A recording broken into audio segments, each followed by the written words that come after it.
ভক্তবৃন্দের চরণে আমার কোটি কোটি দণ্ডবত প্রণিপাত।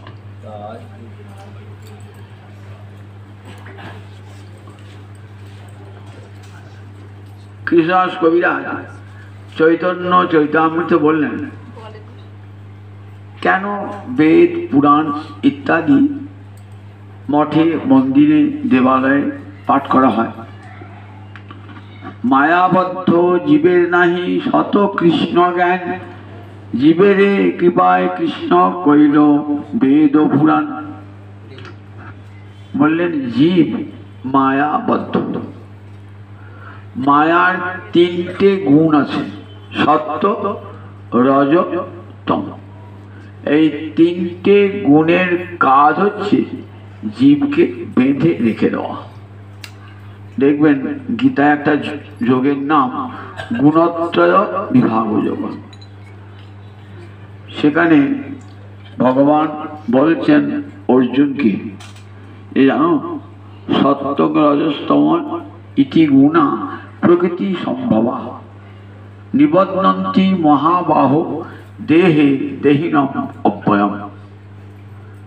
অর্জুনকে সম্বোধন করছেন মহাবাহ বলে। মহাবাহু একটা সম্বোধন পদ, মহাবাহু এর সমাজবদ্ধ পদ, সম্বোধন করলে মহাবাহু হয়। মহাবাহু সমাজটি ভাঙলে কি হয়? মান্ত বাহু যশ, যার বাহু দুটো শক্তিশালী। অর্জুন তার দুটো বাহু দিয়ে তীর চালাতে পারতেন। সেই অর্জুন একটা নাম ছিল সব্যসাচী। তাই হে মহাবাহু অর্জুন, তোমার নাম ধনঞ্জয়। যুধিষ্ঠির রাজযজ্ঞের পূর্বে বহু রাজাকে যুদ্ধে পরাজিত করে তাদের ধন নিয়ে এসেছিলে। তুমি তো শক্তিশালী। আচ্ছা, তুমি তো সব শত্রু জয় করতে পারো, কিন্তু তোমার ভিতরে যে তিনটে শত্রু রয়েছে তাকে জয় করো দেখি। কি তিনটে শত্রু? সত্য রজস্তম ইতি গুণা। সত্য, রজ, তম এই তিনটে প্রকৃতির গুণ কি করেছে? নিবধ্নন্তি, এমন করে শক্ত করে জীবকে বেঁধে রেখে দিয়েছে। সেখান থেকে মুক্তি পাওয়ার কোনো উপায় নাই, একমাত্র হরিচরণে শরণাগতি, গোবিন্দ চরণে শরণাগতি ছাড়া। কারণ এ মায়াটা দৈবী মায়া। দৈবী ঝেষা গুণময়ী মম মায়া দূরত্বয়া। ভগবান বলছে আবার যে দেখো আমার মায়াটা দৈবী মায়া এবং দূরত্বয়া। অত্যয় মানে অতিক্রম করা। একবারই বলছেন না অতিক্রম করা যাবে না, তা বলছেন না, অতিক্রম করা যাবে কিন্তু বড় কষ্টসাধ্য। দু উপসর্গ দিয়েছেন, দূরত্বয়া। খুব কষ্ট করে সাধন ভজন করে এই মায়ার সাগর পার হতে হয়। কি করে মায়ার সাগর পার হওয়া যায়? বলে সবচেয়ে বড় সহজ উপায় জ্ঞান নয়, যোগ নয়, তপস্যা নয়, বেদ পাঠ নয়। কি উপায়? সবচেয়ে সহজ উপায় না দৈবিচ্ছে যা গুণময়ী মম মায়া দূরত্বয়া মাম এব যে প্রপদ্যন্তে মায়ামিতাং তত্ত্ব। মাম এবং নিজেকে দেখি বলে একমাত্র আমার চরণে যারা প্রপদ্যমান হয় তারাই এই সংসার সাগর পার হয়ে যায়। মায়ার দেওয়া সংসার সাগর পার হয়ে যায়।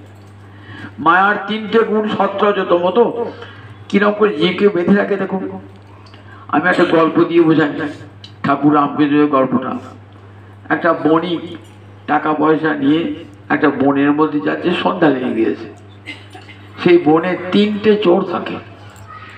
একটা চোরের গায়ের রং সাদা ফর্সা, আর একটা চোরের গায়ের রং কালো, আর একটা চোরের গায়ের রং লাল। তিনটে চোর থাকে। তিনটে চোর করেছে কি, ওই লোকটাকে ধরেছে, ধরে যা জিনিসপত্র সব কেড়ে করে নিয়েছে, দিয়ে খুন হত্যা করতে যাচ্ছে।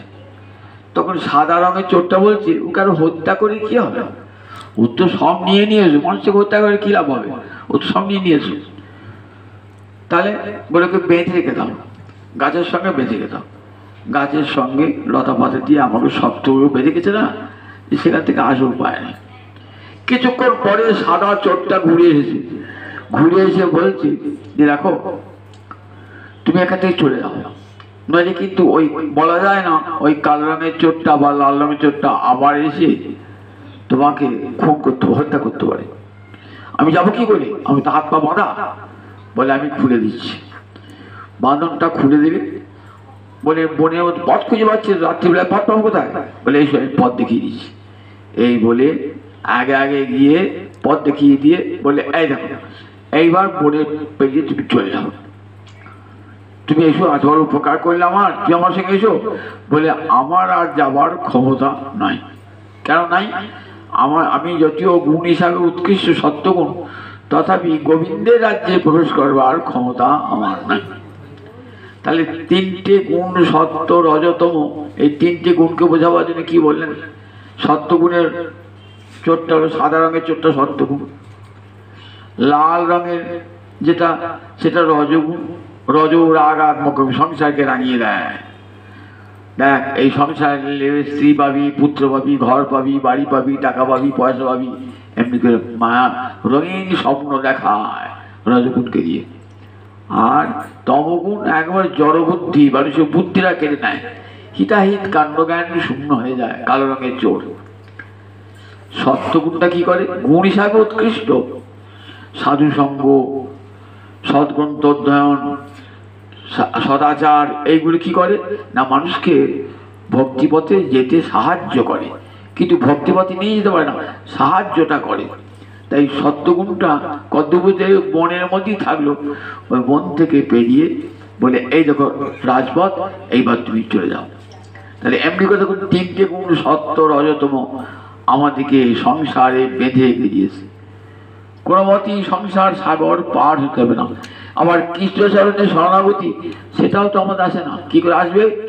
তা বলে মায়াবদ্ধ জীবের নাহি শত কৃষ্ণ জ্ঞান, তা তো কৃষ্ণ জ্ঞানই নাই। কৃষ্ণ কি জ্ঞান চলে, তা কৃষ্ণচরণের শরণাগতি গ্রহণ করবে কেমন করে? কৃষ্ণ জ্ঞান থাকলে তবে তো কৃষ্ণচরণের শরণাগতি গ্রহণ করবে। কৃষ্ণ মোর প্রভু ত্রাতা, জীবের হয় জ্ঞান। কৃষ্ণ আমার প্রভু, তিনি আমার সংসার সমুদ্রের পারের কর্তা, এই বোধটা জীবের নাই। তাই কি হবে? তাই এসবের কৃপায় জীবে করলে বেদ পুরাণ, জীবের কৃপায় করলে বেদ পুরাণ। তাই বেদ পুরাণ আদি শাস্ত্র রচনা করেছেন, উদ্দেশ্য সেগুলোকে শুনবে, শুনতে শুনতে শুনতে জীবের নিজের স্বরূপটা উদ্ঘাটিত হবে। কিরকম? উদ্ধব একাদশ স্কন্ধে উদ্ধবকে ভগবান বলছে দেখো জীবের আত্মা সে তো অমলিন, কিন্তু তারপর অনেক মালিন্য পড়েছে। কেমন জানো?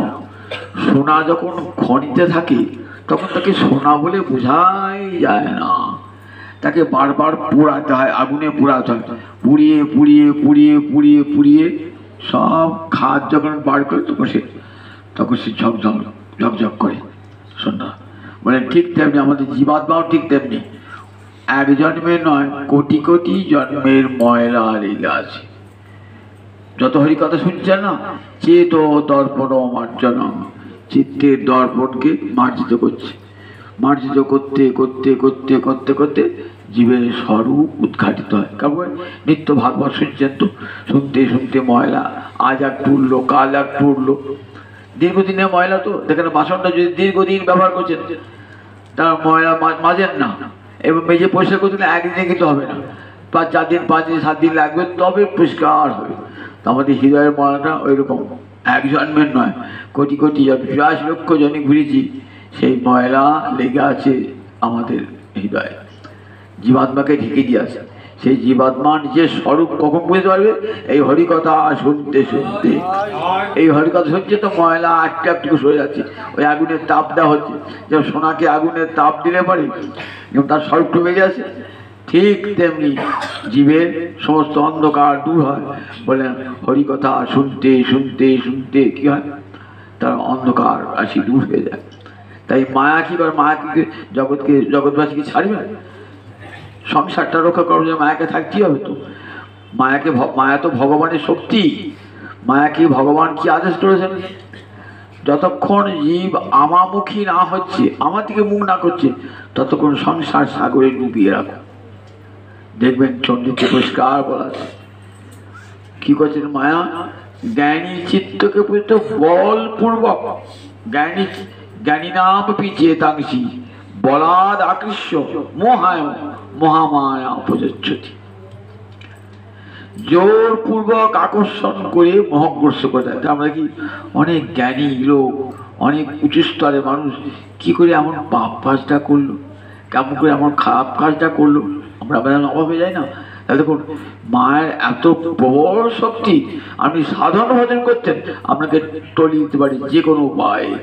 আপনি তপস্যা করুন, বেদ পাঠ করুন, আপনাকে যে কোনো মুহূর্তে, মায়ার এত শক্তি আপনাকে যে কোনো মুহূর্তে টলিয়ে দিতে পারে। এত প্রকার দৈবী শক্তি। তো যতক্ষণ পর্যন্ত সংসারের নেশা থাকবে ততক্ষণ মায়া কিন্তু ছাড়বে না।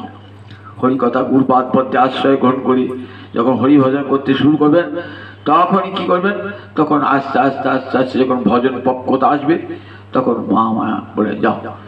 এইবার তখন মহামায়া আর একটা রূপ যোগমায়া। যোগমায়া না হম প্রকাশ সর্বস্ব যোগমায়া সব কৃষ্ণকে চিনবেন নাম করে যোগমায়া দিয়ে ঢাকা আছে। তো এই যোগমায়ের পর্দাটা খুলবে কখন? যোগমায়া সাধন ভজন করতে করতে চিত্ত যখন পরিষ্কার হবে তখন যোগমায়া মায়াটা পর্দাটা সরিয়ে এই দেখ রাধা গোবিন্দ দর্শন। তখন কৃষ্ণ মোর প্রভুত্রাতা জীবের হয় জ্ঞান। তখন কৃষ্ণের যখন জীবের জ্ঞান হয় কৃষ্ণ আমার প্রভু আমার। সেই জন্য হরিকথা শোনার প্রয়োজন। এক জন্মে নয়, কোটি কোটি জন্মের ময়লা। এটি কোনো কিছু বেদ তপস্যা, বেদ পাঠ তপস্যা, জ্ঞান যোগ কোনো কিছুর দ্বারা কোটিতে কোটি। কিন্তু হরিকথা শুনতে শুনতে হাজার হাজার মানুষের হৃদয় নির্মল হয়েছে। হরিকথার এমন মহামহিমা, মহামহিমা। হয়তো জ্ঞান যোগ তপস্যার দ্বারা হৃদয় নির্মল হবে ঠিকই, কিন্তু ভক্তিতে বলে সুপ্রসিদ্ধতি।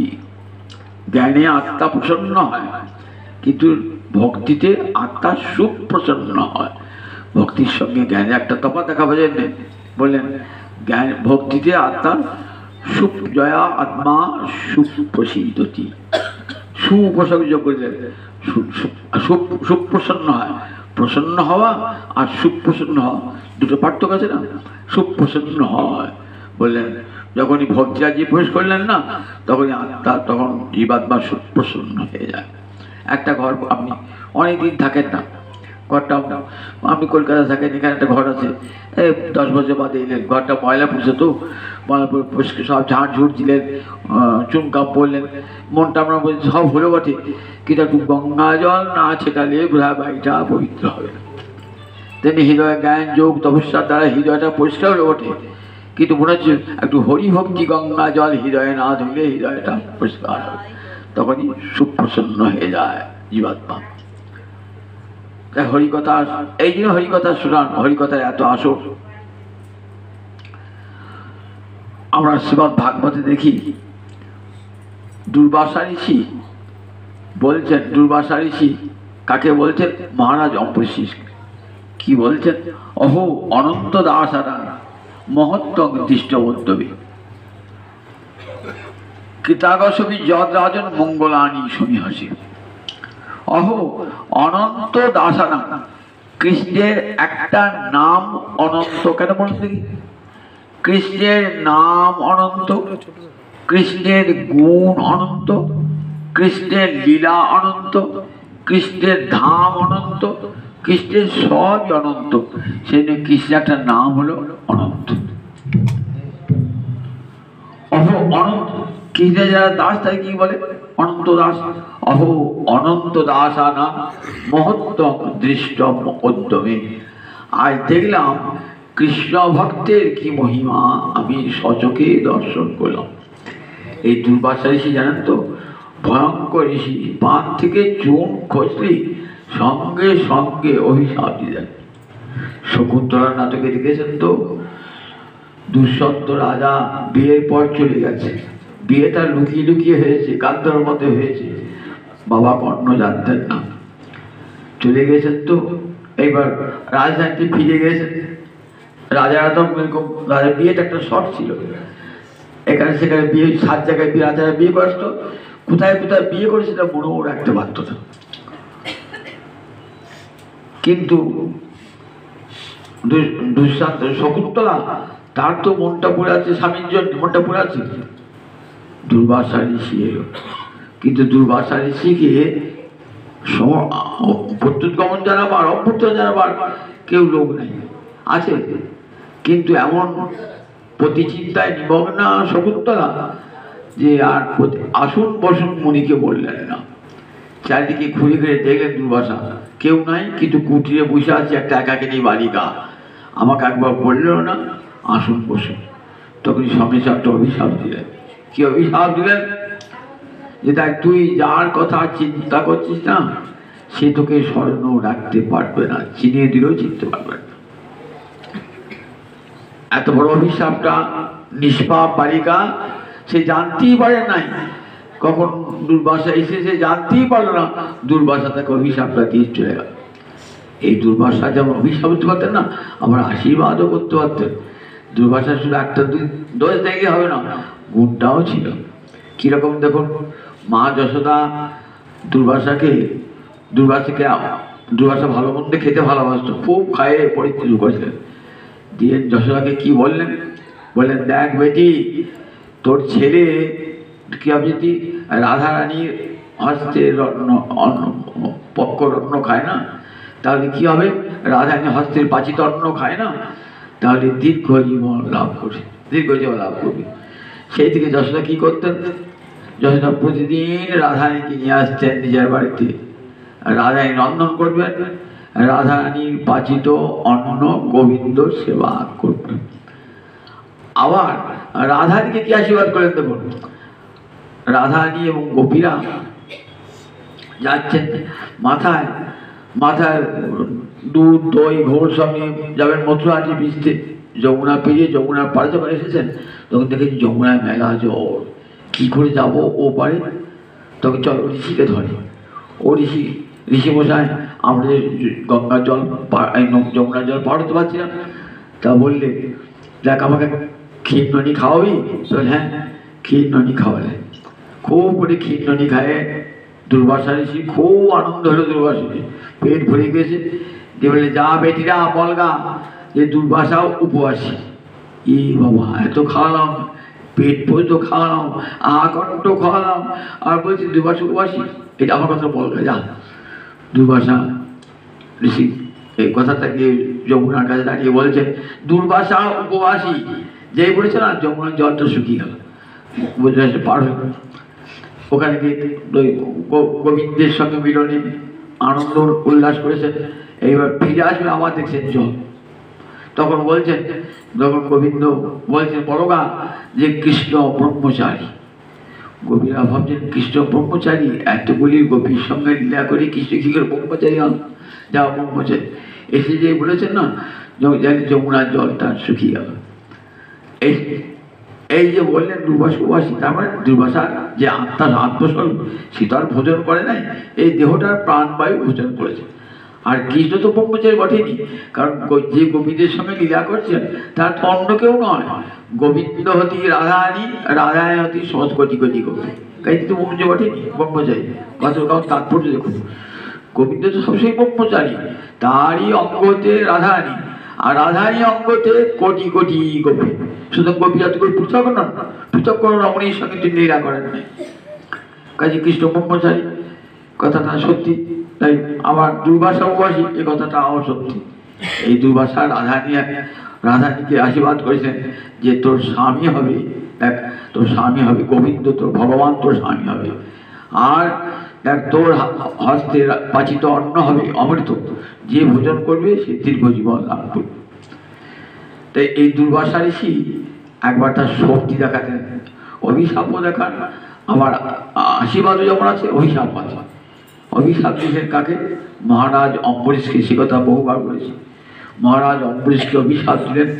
মহারাজ অম্বরীশের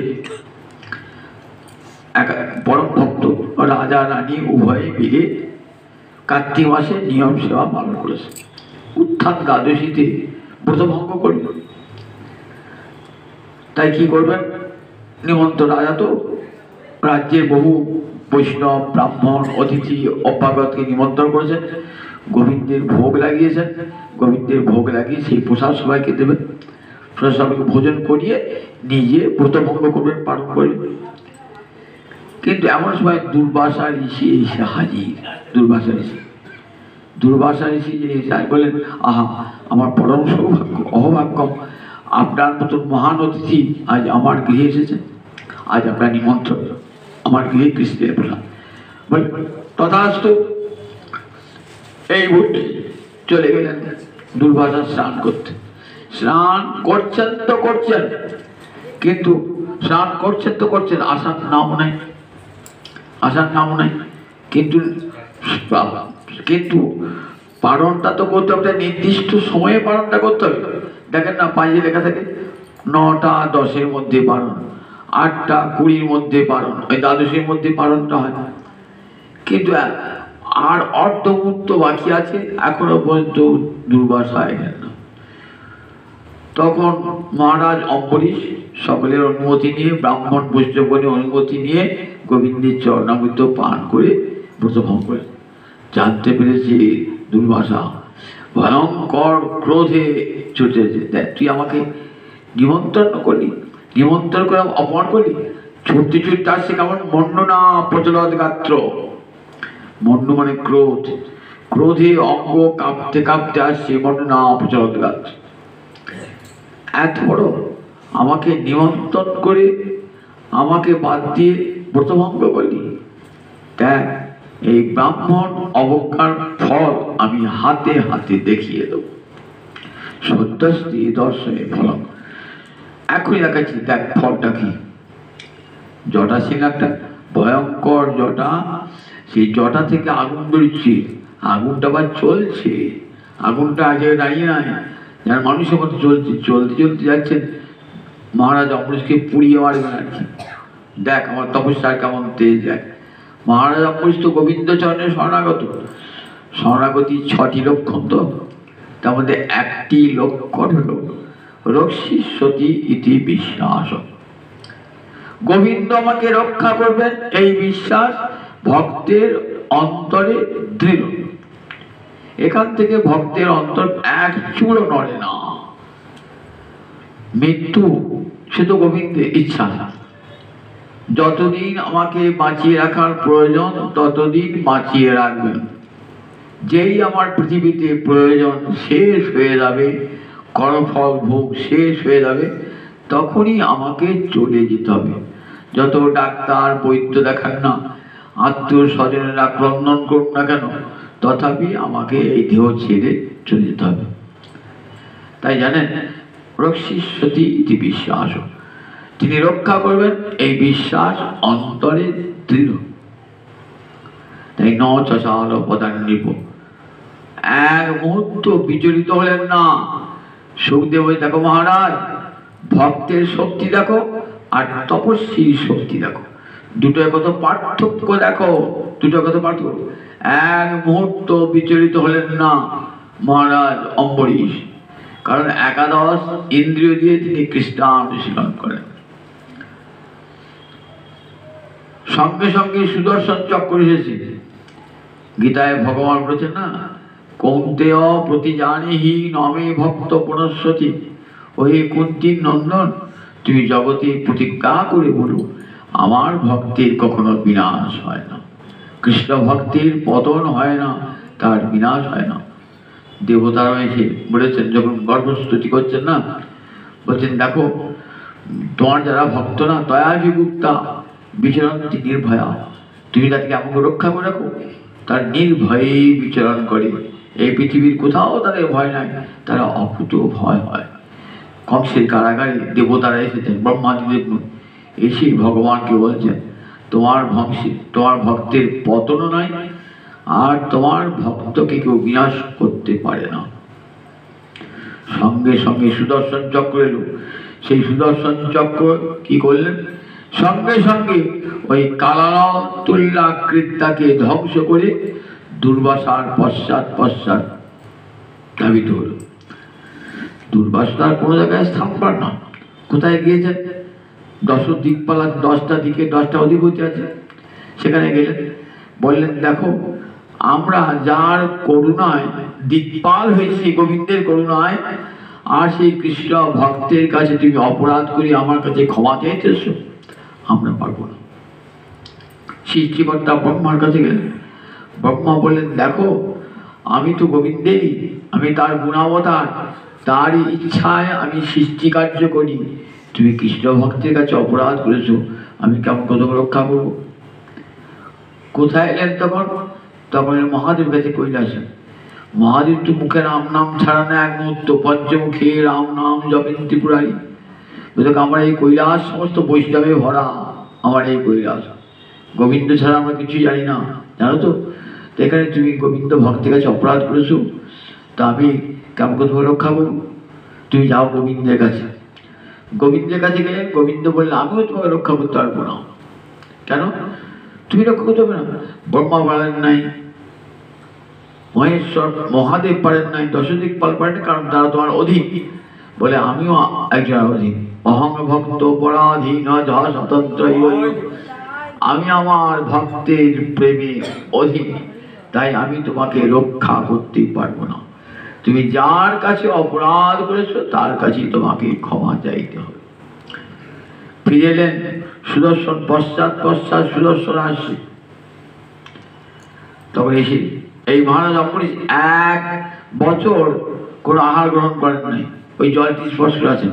দেখছেন কৃষ্ণ ভক্তে কৃষ্ণ নামামৃত বিনে খায় জ্যোতি অন্ন পানে, তবু ভক্তের দুর্বল জীবন। কৃষ্ণ ভক্ত কি বেঁচে থাকে না খেয়ে? বলে কৃষ্ণ নামামৃত, তারা কৃষ্ণ নাম সুধা খেয়ে বেঁচে থাকেন হাজার হাজার বছর। রঘুনাথ দাস গোস্বামী কি খেতেন দেখুন না, কতদিন বেঁচেন রাধাকুণ্ডের তীরে বসে কাঁদছেন দিবাত নয়ন জলে। কোনোদিন কোনো বোঝবাই এলে 2টি চানা দিয়ে তো খেতেন, নাহলে উপবাসী থাকতেন। রূপ সনাতন দেখুন, এই যুগে দেখিয়ে গেছেন কীভাবে তারা ভগবত সেবা করেছেন, কীভাবে তারা খাবার জন্য কোথাও বসেন নাই, খাবার জন্য কোন ভোজ বাড়িতে নিমন্ত্রণ গ্রহণ করেন নাই, কোনো জায়গায় প্রসাদ খেতেও যান নাই। দিয়েছেন পুজোবাহীরা যেটু কোনোদিন জুটেছে, কোনোদিন জল নাই, কোনোদিন জুটে নেই, কোনোদিন অনশনে শিখেছেন, কোন অর্ধাসনে দিন কাটেছেন, কিন্তু ভজন ছাড়েন নাই 1 মুহূর্ত। মহারাজ অম্বরীশ 1 মুহূর্ত ভজন ছাড়েন নাই, শুধু জলটি পান করে বসে আছেন। বলে যাও তুমি ক্ষমা চেয়ে নাও। তখন সে মহারাজ অম্বরীশের চরণে পড়ছেন। তখন মহারাজ অম্বরীশ পাদ স্পর্শ দিলেন। ভক্ত সবসময় বিনয়ী স্বভাবের। ভক্ত কোনো জ্ঞানীর মতন যোগীর মতন উদ্ধত নয়। নিজের শক্তি, নিজের জ্ঞান, নিজের অহংকার দেখাতে চান না। অথচ সব গুণে গুণী ভক্ত, কিন্তু কখনো দেখাতে চান না। বলে হ্যাঁ আপনি তপস্বী, আমি তো অপরাধ করেছি, কিন্তু কোনো অপরাধ করেন নাই। আমি তো অপরাধ করেছি, আমি তো ক্ষমা চাইবো আপনার কাছে। আপনি আমার চরণ ধরছেন, আপনি ব্রাহ্মণ, আমি ক্ষত্রিয়, আমি তো আপনার চরণ ধরবো না। না তুমি আমাকে বাঁচাও। গোবিন্দ আমাকে রক্ষা করতে পারলেন না, ব্রহ্মা তো পারলেন না, মহাদেব পারলেন না, গোবিন্দ পারলেন না। একমাত্র তুমি যদি করো। তখন সঙ্গে সঙ্গে সুদর্শনকে স্তব করে সুদর্শন বলেন, হে সুদর্শন, যদি আমার বিন্দুমাত্র কৃষ্ণ ভক্তি থাকে, তাহলে এই দ্বিজভূত বীজর এই ব্রাহ্মণ সন্তাপ মুক্ত হোক। সঙ্গে সঙ্গে সুদর্শন চলে গেলেন। ব্রাহ্মণ সন্তাপ মুক্ত হলেন, ব্রাহ্মণ সন্তাপ মুক্ত হলেন। তখন বলছে অহো অনন্ত দাসানাং মহত্তম দৃষ্টমত্তমী। আমি দেখলাম কৃষ্ণ ভক্তের কি অপার মহিমা। কৃতাবশ বিজয় মঙ্গলানি সমী হাসি। আমি তোমাকে পুড়িয়ে মারতে চাইছিলাম, আর তুমি আমাকে বাঁচালে। দেখলাম আর কৃষ্ণ ভক্তের কি অপার মহিমা। কৃষ্ণ ভক্ত কখনো কারো অমঙ্গল সাধন করেন না। প্রহ্লাদের উপরে বাবার কত অত্যাচার, তো কত অত্যাচার করেছেন। তাকে সমুদ্রে জলে ফেলে দিয়েছেন, মাটিতে পুঁতে দিয়েছেন, সাপের মুখে ফেলে দিয়েছেন, বাঘের মুখে, হিংস্র জন্তুও ফেলেছেন। তাই যখন কৃপাটা পেলেন পিতার মৃত্যুর পর, বলতে পারতেন যে আমার পিতা আমার প্রতি খুব অত্যাচার করেছে, আমার পিতাকে তুমি নরক দাও, বলেন নাই। বলেন নাই, বরং পিতার জন্য মঙ্গল কামনা। এত বড় আমার পিতা তোমার শত্রুতা করেছে, আমার পিতাকে তুমি মুক্তি দিও। বলে সেটা তোমাকে বলতে হবে না প্রহ্লাদ, তোমার পূর্ববর্তী 21 পুরুষ, পরবর্তী 21 পুরুষ তারা চিরকাল মুক্ত হয়ে আছে। তাহলে প্রহ্লাদ তাকে মঙ্গল কামনা করলেন। প্রহ্লাদ এত কষ্ট অত্যাচার ভোগ করো, পিতার মঙ্গল কামনা করলেন। শুধু তাই না, গোটা বংশের মঙ্গল কামনা করলেন। কৃষ্ণ ভক্তের স্বভাব এরকম। হরিদাসকে যখন শাবুকের বাড়ি পেটানো হচ্ছে, 22টা, একটা বাজার নয় 22টা বাজারে নিয়ে গিয়ে হরিদাসকে পেটাচ্ছে। বলছে তুমি নাম ছেড়ে দাও, তাহলে তোমাকে আমরা আর আঘাত করবো না। হরিদাস বলছেন খণ্ড খণ্ড হয় যদি যায় প্রাণ, তথাপি বদলে না ছাড়িব কৃষ্ণ নাম। দেহ যদি খণ্ড খণ্ড হয়ে যায়, তবুও কৃষ্ণ নাম ত্যাগ করবো না। তখন হরিদাসকে কি বলছেন, আমাকে যারা চাবুক মারছে না, হে গোবিন্দ হে গৌরহরি, তাদের যেন রক্ষা করো। এসব জীবের কৃষ্ণ কর প্রসাদ, মৌদ্রোহে এসব আর নহব অপরাধ। এসব জীবের কৃষ্ণ করহ প্রসাদ, মোর দ্রোহে এসব আর নহব অপরাধ। আমার প্রতি বিরুদ্ধতা করবার জন্যে এদের যেন কোনো অপরাধ না হয়। এদিকে নরকে নিয়ে যেও না প্রভু, তুমি এদিকে কৃপা করো প্রসাদ। দেখেছেন তো কেমন কৃতাগ সবই যত্রাজন মঙ্গলানি স্বামী আছে। আপনি যদি কৃষ্ণ ভক্তি উচ্চার করেন, তথাপি কৃষ্ণ ভক্ত আমরা মঙ্গল সাধন করেন। শ্রীমদ্ ভাগবতের 4th স্কন্ধে আছে চিত্রকেতু বিদ্যাসুরের কাহিনী। চিত্রকেতু ও রাজা ছিলেন। চিত্রকেতু 1 কোটি পত্নী, কোনো পত্নী সন্তানবতী নয়। বহু কষ্টে একটি সন্তান হলো, পুত্রের যজ্ঞ করি, অজ্ঞা ঋষি এবং নারদ ঋষির যোগ করি। একটি জ্যেষ্ঠা মহিষী, তার পুত্র সন্তান, তার নাম কৃতদ্যুতি। এই মহিষীর সন্তান হলো, খুব আনন্দ। রাজা রাজ্যের সমস্ত প্রজাগণকে খাইয়েছেন। এমন সময়তে একদিন কি হলো, দেখছেন অন্যান্য রানীরা দেখছেন যে রানী সন্তানবতী, রাজা তাকে বেশি ভালোবাসেন, আমার জাতকারী ভালোবাসেন না। তখন তারা সবাই মিলে যুক্তি করে ওই ছেলেটিকে ধাত্রী মায়ের সাহায্যে দুধের সঙ্গে পিস পিছিয়ে বেড়ে দিলেন। রানী এসে দেখছে আমার পুত্রের দেহ শীতল ঠান্ডা হয়ে গেছে। রাজা রাজসভা থেকে ছুটে এসেছেন। বুঝি বিধাতা তুমি কি নিষ্ঠুর, আমার সন্তানকে তুমি নিয়ে গেলে। কত কষ্টে সন্তান পেলাম, আবার সেই সন্তানকে কে, তোমাকে সবাই দয়াময় বলে, আর তুমি এত নিষ্ঠুর হয়ে কাঁদছেন।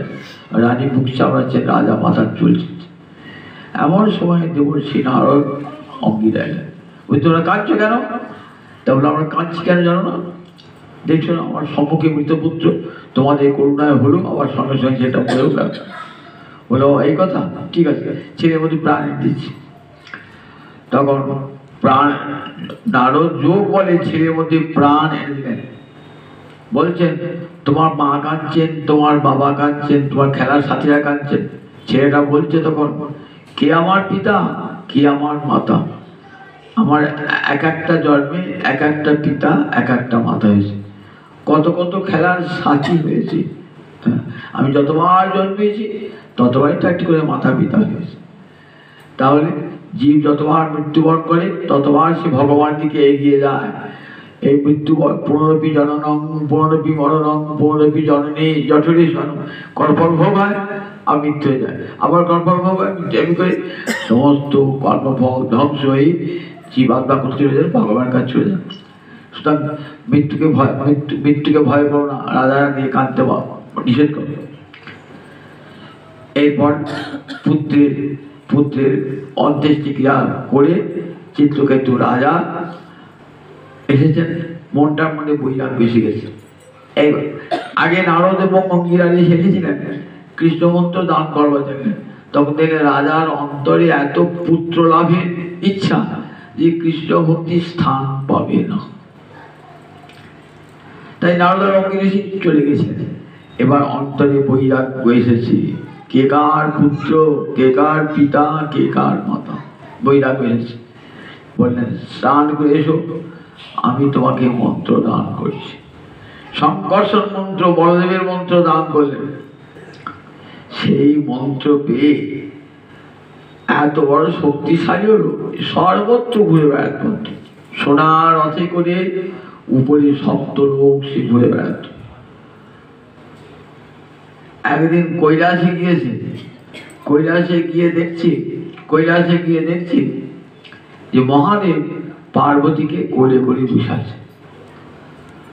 দেখে বলে আবার বৈরাগীদের সভায়, তখন বলছেন মহাদেব তুমি কি আদর্শ জগৎকে দেখাচ্ছ, বৈরাগীদের সভায় বসেছ আর নিজের স্ত্রীকে কোলে দিয়ে বসেছ।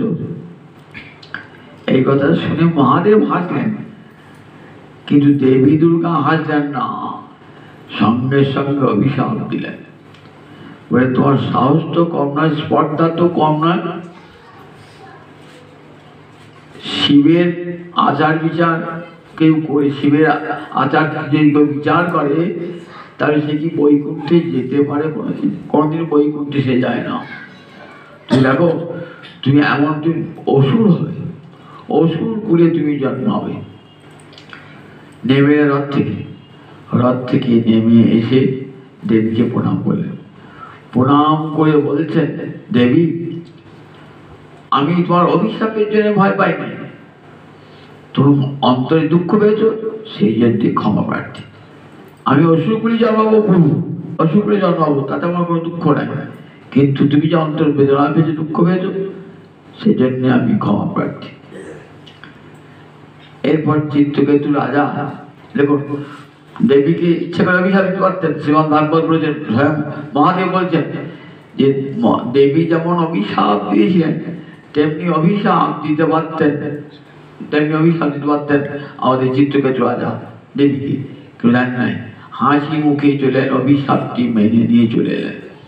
দেখেন কৃষ্ণ ভক্ত কাউকে অভিশাপ দেয় না, নিজে অভিশপ্ত হলেও দেয় না, কারণ অমঙ্গল সাধন সে করে না। এরপর আমাদেরকে চিত্রকেতু রাজা বৃত্রাসুর হয়েছিল, দেবীর অভিশাপে অসুর জন্ম প্রাপ্ত ছিল। অসুর জন্ম প্রাপ্ত হয়েও কৃষ্ণ ভক্তি তার অন্তর থেকে যায় নাই। বলেছেন দেবীকে, দেবী তুমি আমাকে অসুর জন্মে অভিশাপ দিয়েছো, তার জন্য আমার দুঃখ নাই, যদি আমার কৃষ্ণ ভক্তি কেড়ে নিতে তাহলে কিন্তু আমি তোমার চরণে পড়ে থাকতে। অসুর হয়েছে কিন্তু কৃষ্ণ ভক্তি অন্তর থেকে যায় না। দেখুন যখন যুদ্ধ করছে ইন্দ্রের সঙ্গে, না দেবরাজ ইন্দ্রের সঙ্গে যুদ্ধ করছে, দেবরাজ ইন্দ্র কি করেছিলেন, দেবরাজ ইন্দ্র দশটা ঋষির পুত্র বিশ্বরূপকে হত্যা করেছিলেন। কারণ বিশ্বরূপের মা ছিলেন অসুর কন্যা, বিশ্বরূপ গোপনে গোপনে মাকে যজ্ঞের ভাগ দিতেন, সেটা ইন্দ্র দেখে ফেলে বিশ্বরূপকে হত্যা করেন। তখন 10টা ঋষি গেলেন, এত বড় স্পর্ধা, তুমি রাজা হয়ে ঋষিকে হত্যা করো, এত ঠিক আছে, আমি আমার একটা যজ্ঞ করবো, সেই যজ্ঞ থেকে এমন পুত্র জন্মাবে যে পুত্র তোমাকে বিনাশ সাধন করবে। যজ্ঞ করলেন, যজ্ঞ কুণ্ড হতে জন্ম হলো এই বৃত্রাসুরের। কিন্তু বৃত্রাসুর ইন্দ্রকে হত্যা করতে পারলো না। কেন পারলো না? বেদ মন্ত্র উচ্চারণের ত্রুটি হয়ে গেছে। বেদ মন্ত্র যদি সামান্য একটা উচ্চারণ ত্রুটি হয়ে যায় না, উদাত্ত, অনুদাত্ত, স্বরিত, এই 3টি স্বরে বেদ মন্ত্র উচ্চারণ করতে হয় খুব সাবধানে। তাও ক্রোধের বশে 10টি যোগ করছে তো, ক্রোধের বশে উচ্চারণের সামান্য বৈষম্য, উদাত্তের জায়গায় অনুদাত্ত। বাস দেখুন সন্তান হলো বটে, কি সেই সন্তান ইন্দ্রকে হত্যা করতে পারলো না, ইন্দ্রই তাকে হত্যা করে, বৃত্রাসুরকে ইন্দ্রই হত্যা করছে। কিন্তু কৃষ্ণ ভক্তি অন্তর থেকে যায় নাই, কৃষ্ণ ভক্তি অন্তরে বয়ে চলেছেন। বলছেন হে দেবরাজ, কিছুতেই বৃত্রাসুরকে হত্যা করা যাচ্ছে না, যজ্ঞের শক্তি তার মধ্যে রয়েছে, তো হত্যা করতে পারা যাচ্ছে না। তখন দেবরাজ ইন্দ্র কি করলেন, দধিচি মুনির কাছে গেলেন। দধিচি মুনি বললেন, তোমার অস্থি দাও, তপস্যা রয়েছে, তোমার অস্থি দিয়ে আমি বজ্র নির্মাণ করবো, সেই বজ্র দিয়ে আমি বৃত্তাসুরকে হত্যা করবো। ঠিক আছে, দেবতার রক্ষা যদি প্রাণ দিতে হয় প্রাণই দেবো। প্রাণ দিলেন, যোগ বলে দেহ ত্যাগ করলেন, তার অস্থিটা নিয়ে এসে বজ্র তৈরি করলেন। সেই বজ্র নিয়ে দাঁড়িয়েছেন। বৃত্তাসুর হাসতে হাসতে বলছে, দেখো তোমার এতগুলি অস্ত্র ব্যর্থ হয়েছে, এটি আর ব্যর্থ হবে না। কেন হবে না? এটি বিষ্ণু তেজে নির্মিত, তাই ব্যর্থ হবে না। আমার পক্ষে তুমি অস্ত্র নিক্ষেপ করো, আমি মরবার জন্য প্রস্তুত, মরতেই ভয় খাই না। জানো, আমার অন্তরটা আকুল হয়ে রয়েছে কৃষ্ণ সেবার জন্য, হরিপাদ পদ্মের সেবার জন্য। অসুর বলছে হরিপাদ পদ্মের সেবার জন্য অন্তরটা আকুল হয়ে রয়েছে। কিরকম আকুল? গাছের কোটরে পাখির বাসা, সেখানে অনেকগুলি শাবক রয়েছে। পাখির মা বাবা সকালে বেরিয়ে যায়, খাবার নিয়ে সন্ধ্যেবেলায় ফেরে। যতক্ষণ মা না আসছে ততক্ষণ কিচিরমিচির খেলা পায়, তো কিচিরমিচির করে উকিচুকি, মানে মা বাবা আসছে কিনা। ঠিক তেমনি আমার অন্তরটা হরিপাদ পদ্ম সেবার জন্য আকুল হয়ে গেছে। ওই শাবকের যেমন নিজের পিতামাতাকে দর্শন করবার জন্য অন্তর আকুল, আমার থেকে। দ্বিতীয় উদাহরণ দেখিয়ে দিল, বলে দেখো গাভীরা মাঠে চড়তে যায়, চড়ে এসে যখন বাড়ি আসে না, তখন কি হয় না, তখন খোটায় বানা থাকে বাছুরগুলো, তো তখন খুলতে যে একটু দেরি হয়, তাহলে গোঁজ উপড়ি চলে যাবে একবার মায়ের স্তন্যে, মুখ দেবে কিছুটি। ঠিক এইরকম আমার হৃদয় আকুল হয়েছে গোবিন্দ চরণ সেবার জন্য। তৃতীয় উদাহরণ দিলেন পৃথিবীর ভক্তিচরণকে। কিরকম বলেন, প্রসিদ্ধ ভর্তিকার অমনি স্বামীর জন্য অপেক্ষা করছে দীর্ঘদিন। স্বামী বিদেশে গিয়েছে, তখন স্বামীর জন্য স্বামীর পথপানে চেয়ে আছেন, কখন আসবেন তার জন্য অপেক্ষা করে আছেন। প্রিয় যেমন তার প্রিয়তমা যেমন তার প্রিয়ের জন্য অপেক্ষা করে থাকেন, আমি কতদিনে গোবিন্দ পাদ পদ্ম সেবা লাভ করবো তার জন্য অপেক্ষমান। দেখুন বলছে, আমার কৃষ্ণ ভক্তি যদি চলে যেত দেবী তাহলে পূর্ণ হতাম। তুমি আমাকে অভিশাপ দিয়েছো, অভিশাপ মাথা পেতে নিয়েছেন, প্রতি অভিশাপ দান করেন। দ্রৌপদীর পঞ্চপুত্রকে হত্যা করলেন অশ্বত্থামা। গভীর রাতে গিয়ে পঞ্চপুত্রকে হত্যা করলেন। শেষ সেনাপতি অশ্বত্থামা। কুরুক্ষেত্রে 8 দিন যুদ্ধ ছিল, তো 10 দিন কে ছিলেন? সেনাপতি ভীষ্ম। তারপরে 5 দিন কে হয়েছিল? দ্রোণাচার্য। তারপর 16 দিনে কর্ণ, ষোড়শ এবং সপ্তম দিনে ষোড়শ এবং সপ্তম দিনে কর্ণ, অষ্টম দিন অষ্টাদশ দিন সেদিন অশ্বত্থামা কি করেছে? শিবিরে গিয়ে দ্রৌপদীর পঞ্চপুত্রকে হত্যা করছে। কারণ দুর্যোধনকে খুশি করবার জন্য। দুর্যোধনকে দেখো, তুমি তো চেয়েছিলে, দেখো দুর্যোধন বলছে মৃত্যুকালে যখন দুর্যোধন দৈপায়ন হয়ে পড়ে আছে না, বলছে আর কেউ নাই, অশ্বত্থামা আছে। বলছে অশ্বত্থামা আমি মরছি, আমার দুঃখ নাই। কি দেখো পাণ্ডব বংশের একজন 5 পাণ্ডবের কারো কোনো ক্ষতি হলো না, 5 পাণ্ডবের, এই যে দুঃখ নিয়ে চলে যাচ্ছে, এই দুঃখ নিয়ে। বলে ঠিক আছে। সেই গভীর রাত্রে প্রবেশ করে দ্রৌপদীর পঞ্চপুত্রের মাথা নিয়ে চলে এলো।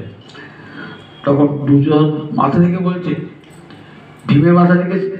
যেটি ভীমের মাথা, পায়ে করে লাত মারছে, না তো মাথাটা চূর্ণ বিচূর্ণ হয়ে গেল। এটা ভীমের মাথা নয়, তুমি কি করেছো? এ তো দ্রৌপদী পঞ্চপুত্রকে নিয়ে এসছো, দেখো ছোট ছোট মাথা, ছি, এমন জঘন্য কাজ তুমি করলে। এই বলতে দুর্যোধন প্রাণ পরিত্যাগ করলে। এবার দ্রৌপদী কাঁদছে, আমার পঞ্চপুত্রকে হত্যা করেছে, কাঁদছেন দ্রৌপদী। অর্জুন বলল কোনো চিন্তা নাই। অর্জুন ধরে নিয়ে এলেন অশ্বত্থামাকে। কে বলে দেখবি? গুরুপুত্র, দ্রোণাচার্যের পুত্র, তো গুরুপুত্র। তা বলেন দেখো, তখন হত্যা করতে যাচ্ছে। কৃষ্ণ বলছেন দেখো হত্যা করো, দেখো জাততাই তাকে হত্যা করতে হবে।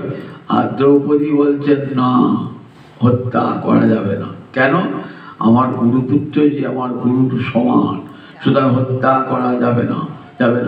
কৃষ্ণ দেখো, আমি যেমন জননী পঞ্চপুত্র হারিয়ে কাঁদছি, ওর মাও তো কাঁদবে ওই রকম। আমি চাই না আমার কান্নার বিনিময়ে অপর কেউ কাঁদবে, আমি চাই না। তাই ছেড়ে দাও, গুরুপুত্রকে ছেড়ে দাও। হাত জোর করে বলছে অর্জুনকে, গুরুপুত্রকে ছেড়ে দাও। কমলা গুরুপুত্রকে। তখন একদিকে কৃষ্ণের আদেশ আর একদিকে দ্রৌপদী কথা। দেখুন অর্জুন ভাবছে কোনটা রক্ষা করবো, দুটো রক্ষাই করলেন। কি করলেন? মাথার মণিটা কেটে দিলেন, মস্তক মুন্ডন করে দিলেন। এটাই তো ক্ষত্রিয়ের কাছে বড় বড় অপমান। মৃত্যু ছেড়ে দ্রৌপদীকে। দেখুন দ্রৌপদী নিজে এত দুঃখ কষ্ট পেলেন, তথাপি কিন্তু দ্রৌপদী তার দেখুন পরমা বৈষ্ণবী দ্রৌপদী কৃষ্ণ ছাড়া কিছু জানতেন না। জীবনের ব্রতই সে তার কৃষ্ণ, জীবনের আদিতে মধ্যে অন্তে কৃষ্ণ ছাড়া তাকে জানতেন না। সেই দ্রৌপদী নিজের মঙ্গল কামনার জন্য অপরের অমঙ্গল কামনা করেন নাই। নিজের অমঙ্গল হয়েছে হোক, তাতে কোনো দুঃখ নাই, কিন্তু অপরকে দুঃখ দান করবো না। এটাই তো বৈষ্ণবীর স্বভাব। বৈষ্ণবের এমন স্বভাব হয়েছে, তিনাদপি শুনিছেন তরণীব সহিষ্ণুনা অমানি না মানদেন কীর্তনীয় সদা হরি। এই যে সহিষ্ণুতা গুণ, সেই দেখুন কিরকম দেখুন একটা বৃক্ষের উদাহরণ দেখেছেন। মহাপুরুষকে শিক্ষা শিক্ষা বললেন না, বৈষ্ণব হওয়ার সোজা কথা নয়। বৈষ্ণব হইতে বৈষ্ণব বলেছে না, বৈষ্ণব হইতে ওর ছিল মনে সার, তৃণাদপি সুরক্ষেতে পড়ে গেল বাদ। গাছ তাকে সেই সবাইকে ফল দেয়, সেই সবাইকে পাতা দেয়, সেই সবাইকে ফুল দেয়, সেই সবাইকে কাঠ দেয়, সেই সবাইকে ছাল দেয়, কত পাখির আশ্রয় হয়। কিন্তু শত্রু মিত্র ভেদভাব নাই। শত্রু যে গাছটা কাটছে তার কাছে ছায়াটা সরিয়ে নেন না, সরিয়ে নেন না। মিত্রকে যেমন ছায়া দিয়েছেন, যে তার অঙ্গে আঘাত করছে তাকেও তেমনি ভাবে সমান ভাবে ছায়া দান করছে।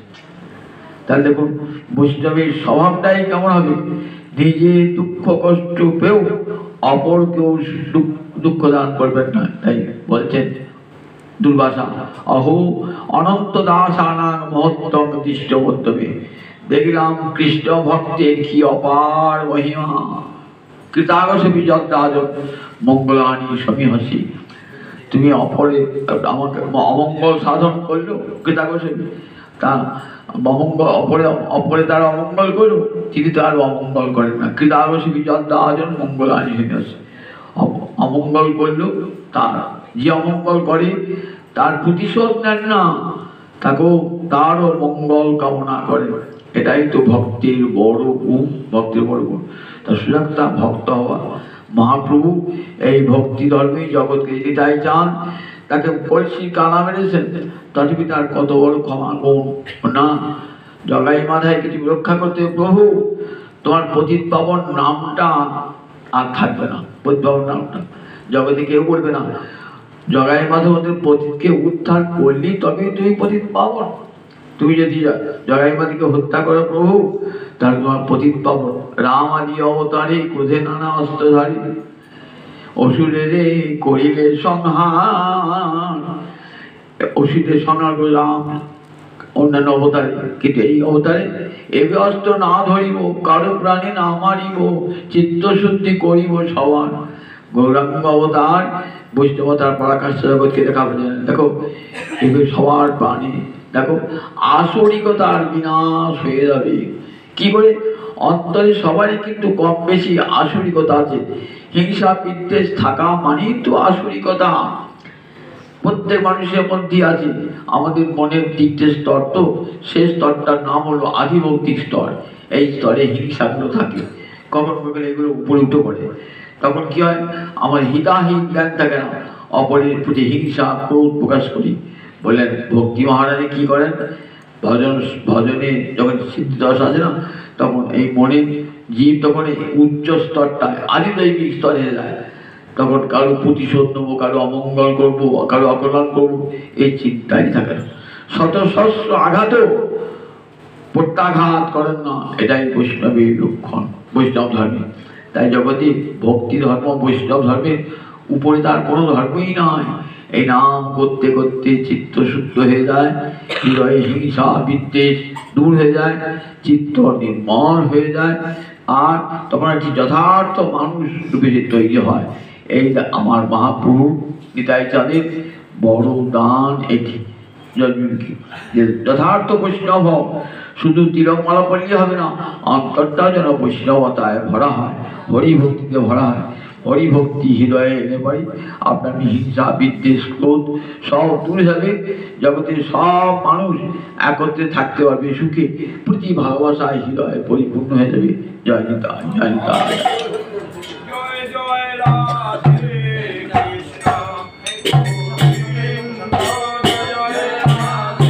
এই গাড়ি আছে, গাড়ি